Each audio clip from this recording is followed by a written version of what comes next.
Hi everyone, Prof. Gordon here from Exam Success. And I just want to share with you 5 tips on how to make your studying more efficient. Number 1, I think you need to get a plan. Setting out objectives, mapping it out over a schedule is really going to help you stay on track and stay focused. Tip number 2 is to break it up into small chunks. And what I mean by that is you might have a chapter that's 30 pages. You can sit down and try to read all 30 pages, but I think it's a better strategy to break that up. Break it up into 3 sessions where you're going through 10 pages. And that way you're going to be able to focus in on and retain that information and really be able to concentrate. Your mind's not going to wander, it's not going to drift, and you're really going to be effective in terms of your studying. You use that technique and it's really powerful in terms of being able to help material sink in. Tip number 3 is to study actively. And what I want you to do is regularly test yourself. I say do 20 questions in about 25 minutes.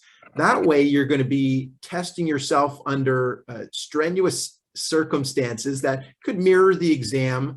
And that way you'll be able to find out whether you're on track in terms of the time, because time pressure seems to be a factor which really hinders a lot of candidates' performance. But if you test yourself on a regular basis, you're going to know what your abilities are. You're going to lock in that information that you've already studied, and it's a really great and powerful way to retain that information all the way to your exam day. Tip number 4 is what I call circle the tough stuff. And what I mean by this is, if you're going through material and you come across something that's really tough, you can't get your mind around it, what I want you to do is just circle it. I want you to keep going. Go through the material, get through all of your required reading, and then go back to that tough stuff.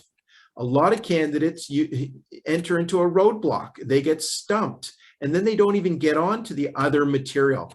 This really will hinder your study efforts and make them less efficient. So circle the tough stuff, go through, skip it, go through the material, make sure you get all the other information, and then come back and try to get your mind around this. And that leads us to the 5th point, which really is related to the 4th point. And a really powerful way to be able to expand and deepen your knowledge base is to get a mentor or a coach who can help explain the tough stuff in plain, easy to understand language, the non-technical, so that you can get your mind around it and really understand it. So when you get on the exam, you've got the ability to handle those kinds of questions. A lot of my students have provided feedback, and they've said that the comments that I make and the explanations in non-technical, easy to understand, plain language really was the difference in terms of their success on the exam.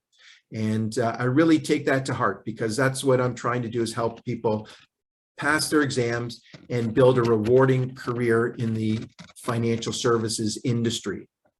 So I hope you've taken away some tips here from this video, and it's motivated you to get going and jump in. I just want to wish you exam success. Thanks for listening.